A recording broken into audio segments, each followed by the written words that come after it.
Okay, so in today's video, we're checking out a new 4K camera. It's a collaboration project between BETAFPV and Insta360. And basically, this is a naked 1R. And if you guys saw my review videos from a while back, I did a review on the 1R Twin Edition, which is actually the 4K camera and the 360 camera. And basically what this new camera, which is called the SMO 4K, I don't know where the name, exactly how that was arrived to. I don't really like the name, but it's what it's called, SMO 4K. But essentially what you have here is a naked version of the 1R here, and you have the processing board plus the lens module in this stripped down camera, and it doesn't have any of the other components or the battery or the screen, and which makes it nice and light. They have BETAFPV. They developed the BEC board just like on the naked GoPros and the case. And on the box here, it shows that there's a white and a blue version and a black and a red version. So I'm not sure if that's going to be another version that's going to be available later, or if it's going to be a different case. I actually want the white version, but yeah, that I think will probably come out later. But for all practical purposes, what you have here is a 1R that has been stripped down and has all the same features. They did add, I think, one thing, the FPV view, Field of View, which I'll talk about later, and this newer firmware. But all the other stuff is there. And in terms of how to use the camera with the app and everything, I'll show you that as well. It is virtually the same as on the full 1R version, and you can also take the files into the Studio app and also process them there as well. So talk about that later as well. But yeah, basically you got this 125 gram camera with a battery, and they shrunk it down to about 30 grams. What's interesting is, you guys have saw all my videos on the Insta360 Go, which is a great camera, but it's only HD. It does have a built-in battery. It's only, 18, 19 grams. And I did ask Insta360 if they could make a 2.7K version of this without the battery, like a naked Insta360 Go with without the battery and just kind of stripped down, but 2.7K 60 instead. And yeah, apparently they're like, well, we have a better thing coming in. This is apparently what that was. So instead of 2.7K, you're getting 4K, but it is a bit larger than what I was hoping for. I was hoping for something like this size, stripped down, without a battery, 2.7K, maybe like 15 grams or maybe 10 grams. That would have been pretty awesome. So Insta360, if you're still listening, that's the camera that I would hope to get at some point in the future. But, obviously they've already invested a lot of resources into the development of the 1R. So it makes sense that they would, just basically use the same parts that they already have and strip it down and collaborate with BETAFPV and put these onto, smaller drones. So basically what you have here is like these naked GoPros are really popular. And you can see I've got the version 2 case here. This is a Hero 6. You got this version 1 case on this one here. There's also a Hero 6. So I have a Hero 7 as well somewhere. And you've got other cases from other vendors like Flywoo and other drone manufacturers besides BETAFPV. I think Full Speed makes their own case as well. They make cases for the Hero 6, 7, and 8, and I think people are developing them for the 9 as well. But the biggest drawback to the naked GoPro is that you have to do the strip down work yourself. You have to disassemble it and put it together, and I know that a lot of people out there who have done this process have messed it up somehow and taken a nice, $300 GoPro and turned it into a paperweight because they messed up something. And this is what basically what this camera is going to basically solve for a lot of people that maybe have don't have the confidence to do this modification, or if they tried it and failed and they just want a simpler solution where they can just go and get some nice 4K stabilized footage that they can just use, for these smaller drones like the 95X here, for example. So I do want to let you guys know that there is a new version of the 95X coming out. This is the V2. There's a V3 coming out that's specifically made for this camera, the SMO 4K. And so they redesigned everything, the frame, the mount, and everything here specifically for this camera, and I believe it's launching today as well. I have one that is on the way to me, but it hasn't arrived yet. I don't know where it is exactly, but it should have been here by now. But yeah, it's supposed to launch today. I have links to the V3 as well down in the description. But you can have, a lot. Basically, you put this on any kind of drone, really, that you can fly a naked GoPro on, because it's only about 4 grams heavier than a naked GoPro. And you saw the video earlier from Flywoo. This is the new Hex LR, and they made a mount specifically for the SMO 4K camera. You saw that in that video. And so yeah, there's probably going to be a lot of different mounts and options available coming out for a variety of different drones for this camera. So it's a good thing to see.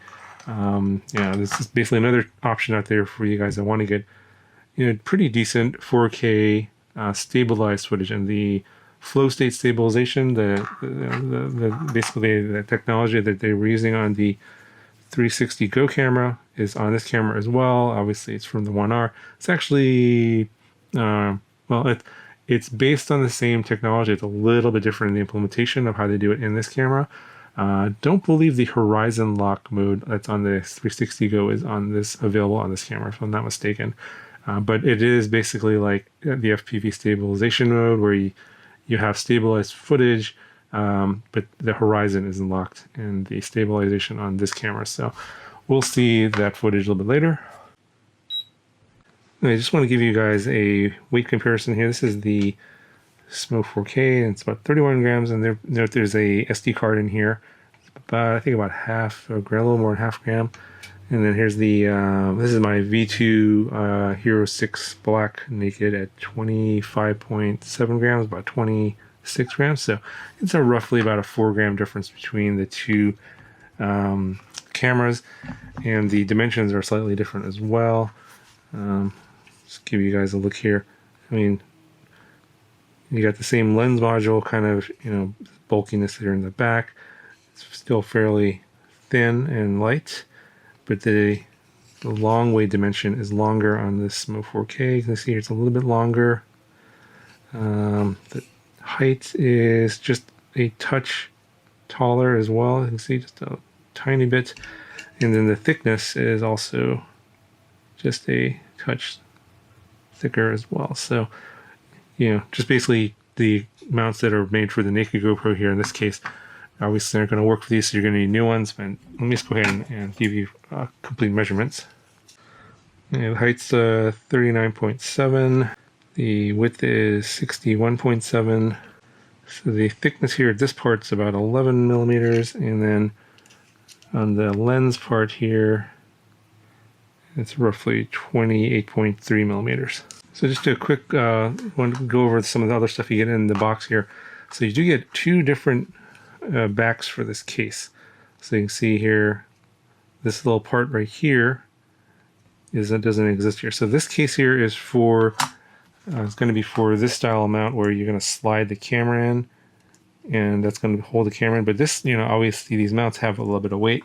So for lighter drones that you want to basically minimize the weight, they have a different kind of mount here, and I probably would recommend putting this in something other than TPU. This is too flexible.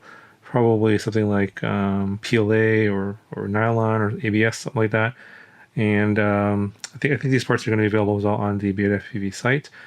Plus the mounting system for the V3 of the 95X is going to be using this mounting method here, where this little part comes off the back, and that minimizes the additional weight on the drone, because there's a much lighter and smaller mounting system. So you have to change the back here. So they do include a special screwdriver, and not sure if that'll come out on camera, but it's not a regular screwdriver, so you can't lose this, because these screws, as you can see, they're a special shape. I think it's a Penelope or something like that. Torque screwdriver, maybe. I'm not exactly sure what these are called, but this is included. Don't lose this, otherwise you can't switch to the back out. You got these 6 screws. You just remove those, and the back just pops off real easily, and you can just switch it to the different back. And then you do get a couple different filters here. You have a UV filter. It's just basically for protecting the lens so you don't scratch it So I would recommend using this if it's in not so bright conditions. And it's just a friction fit, so it looks like there's a small piece of foam or something there that kind of gives it a little bit of friction.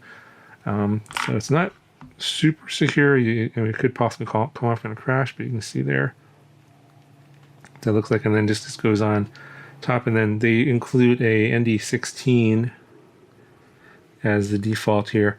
I do hope that they will offer an ND8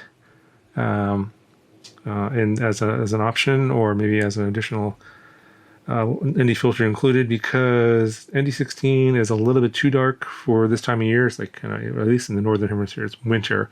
So this is pretty dark, even when it's in the middle of the day when there's no clouds in the sky. It gets quite dark. So an ND8 might be better in those situations. In summer, it'll be better because then, much brighter at that point, the sun a little bit higher in the sky. But these are the two filters that are included.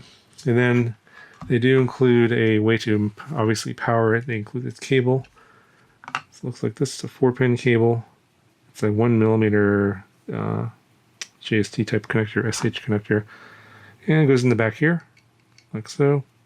So you got the power, ground, and then two different signal wires for remote recording capability. So if you want to use your transmitter to do remote recording, you can do that, and it's similar to the way the GoPro works. In the manual, it looks like the instructions are the same for the way it works for the BETAFPV board, but the resource that you're going to need for your flight controller might be different. So keep that in mind. If you use the exact same resource for your setup, if it's a different flight controller, it may not work. So I've had that problem with a lot of those, and some of those it's not really clear as to which resource to use, because it's a long story. But basically, it'll work for the 95X if you have that particular flight controller, if you follow those instructions in the manual.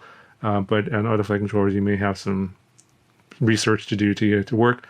For me, I just I don't use that feature at all, and so I don't use those wires at all. And that's why I didn't actually use this cable that came with it at all, because I used my own power setup. And it's this guy here. So I just took like a smaller 2-pin connector. That's what it looks like here. I made a little adapter, and then I made a little adapter here that goes to a balance lead. I made a whole video on how this is made. I'll link that down in the description as well if you want to check it out. But that's how you would power the camera. So you have basically the power plug there, and then you have your micro SD card slot here, and then you have two buttons here. You got a power button that turns the camera on and off, and then you have a record button, start, stop recording. And then you have your little status LED light here. It'll blink when it's recording. And yeah, that's pretty much it for the whole camera. Let's go ahead and power this up, and let me show you how you set it up in the app. You use a phone app, and then later on in the video, I'll talk about how to export files on your desktop computer using the Studio app. Okay, so I got this little power setup here, and it's got on a 2S battery on the balance lead like that. And the voltage range of the BEC that's in here it goes from 2 to 6S, so it's like 6 volts to 27 volts, I believe. Go ahead and just press the button here, and I'll power on the camera. And there's a speaker in here as well, and it makes the same sounds that you get on the full 1R camera, but of course you don't have the screen, so you don't have any of that, basically feedback on what's going on. The Wi-Fi is basically built into this and will turn on automatically. I don't believe there's a way to turn it off. Obviously, you don't want to turn it off, because that's the only way you can change the settings. And if you turn that off, then obviously you can't get into the camera to change any of the settings. That sound there is actually the sound that the screen makes when it turns off. So it's obviously using the same firmware, but there's no screen connected to this one. So we'll go into our phone. So you do have to download the Insta360 app. There'll be a link in the description. You get that at the Play Store or the Apple Store, and launch that. And then you have to, actually before you launch it, you have to actually connect to the camera via Wi-Fi. Okay, so on your Wi-Fi, it'll show up as like a 1R and a bunch of random letters and numbers. So connect to that, and then the password is 88.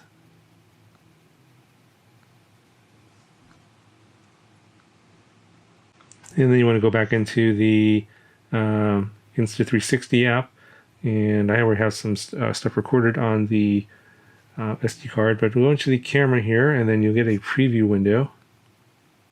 And here you can basically sort of frame your shot and get an idea of what the field of view is like. So we go ahead and just get some stuff here into the picture. And so right now it's on this mode called 4K 30 4.3. So this sensor on here is a 4.3 sensor like it is on a GoPro. And if you want the full vertical field of view, you want to use the 4.3 mode. There's actually only 4 modes that the stabilization will work on. I'll list that up. I'll put up here on the screen which ones those are. There are actually more modes you can record on, but the stabilization apparently doesn't work on those other modes. Just keep in mind it's only those 4 modes. I believe the 4K 30 4.3 is one of them. The mode that I mostly used was, if you go here under resolution, is 4K 60 16:9. So when you go into 16:9 mode, you can see here the top and the bottom of the sensor gets cropped off, so you get a lower or smaller vertical field of view in the 16:9 mode versus the 4.3 mode. So if you go to the 4K 24 4.3 mode here, you can see how much more vertical field of view you have in the 4.3 mode versus the 16:9 mode. In fact, even the horizontal field of view seems to be cut off a little bit as well, as you can see there. So that gives you an idea of what kind of field of view you're going to be looking at for your recordings. Now, when you record in 4.3 mode, it actually saves a 4.3 file. It doesn't do the super view thing, so you'll have to, if you want to get the super view effect like with the GoPro, there are programs out there that'll let you convert a 4.3 video into a 16:9 video using pseudo super view. So yeah, if you guys are interested in that, let me know. I might make a video on how to do that. There's already a lot of videos out there already, so if you want to search for like DIY super view or something like that, they'll probably show up on some of the searches on YouTube.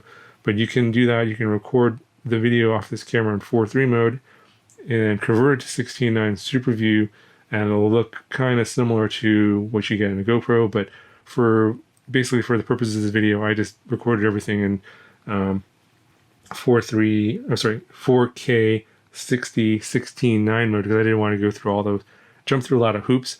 Basically, the whole the whole concept of this camera is to make it kind of easier for people that don't want to deal with all the hassles and jumping through a lot of hoops. So I'm sticking with 4K 60 16:9. So in that mode, you can see what the field of view is like. Here you can change some other settings like your field of view. So if you click here, it says ultra wide. That's the ultra wide field of view. Then you have the wide, which is a little bit narrower. You have narrow, which is even narrower. You have linear. Now, on the Studio app on the desktop, there's another field of view option that's not on the phone app.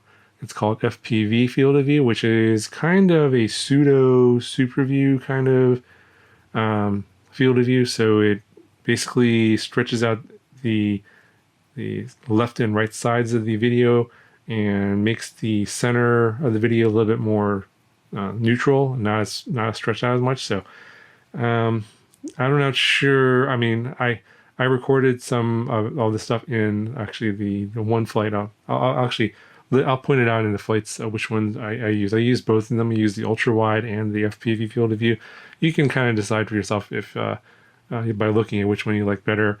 It's obviously not exactly the same as super view on the GoPro because that's patented technology. So they try to sort of emulate that, and I guess let me know what you guys think down in the comments of that effect, if you think it's pretty close or way off. I don't know. I'm kind of not really sure myself. Okay, so over on the right, if you click on log here, this is actually different color profiles that you can have, and I actually prefer this one. It's kind of a flat profile. It has a little bit more dynamic range and it has a less processed look, so it doesn't look as grainy or as pixelated. Just looks better to me. Obviously, you can do more, at this point when you import it into your video editor, you can color grade it, which is what I did. But it's a more neutral color profile. Now they have standard, which is basically the color profile that you get if you don't do anything. I think that's the default. And that looks, like your standard action camera, very vibrant, very saturated colors. And then you have vivid, which is like, I don't know how to explain it. It's basically even more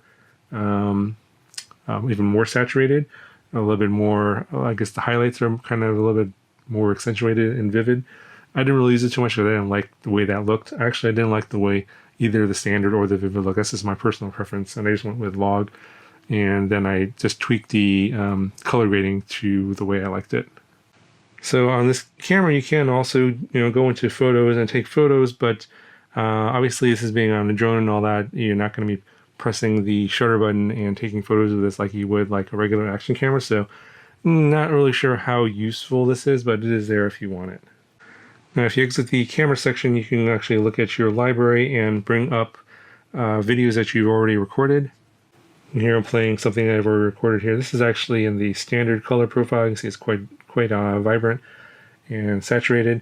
But you can trim and basically edit the video file in the phone itself. You can trim it and then export it and then upload it to like Facebook or Instagram directly from the SD card. So actually this is not stored on my phone. It's actually playing back the file over Wi-Fi, and you can edit it on the camera itself.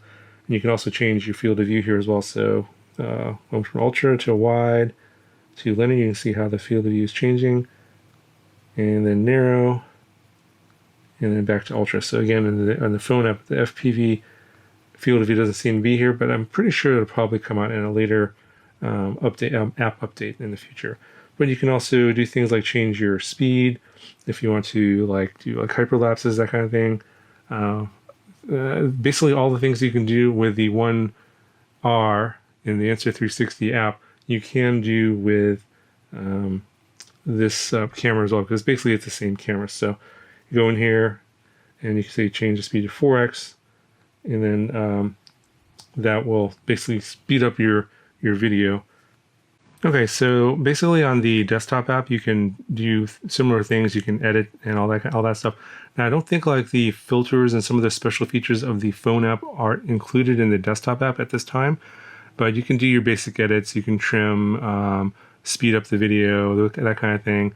Change the field of view. Obviously, that's one of the main features of the Insta360 cameras. You can adjust your field of view post-processing. And then when you're ready to export your video, before you want to say put it into your video editor or something like that, you can adjust the bitrate. So the native bitrate recording on this is in 4K is at 100 megabits. So you can actually export, I think, up to 200 megabits. You probably, at least while you're doing your editing work, probably want to export at the biggest file size you can that your computer can handle, so that you basically have all the information.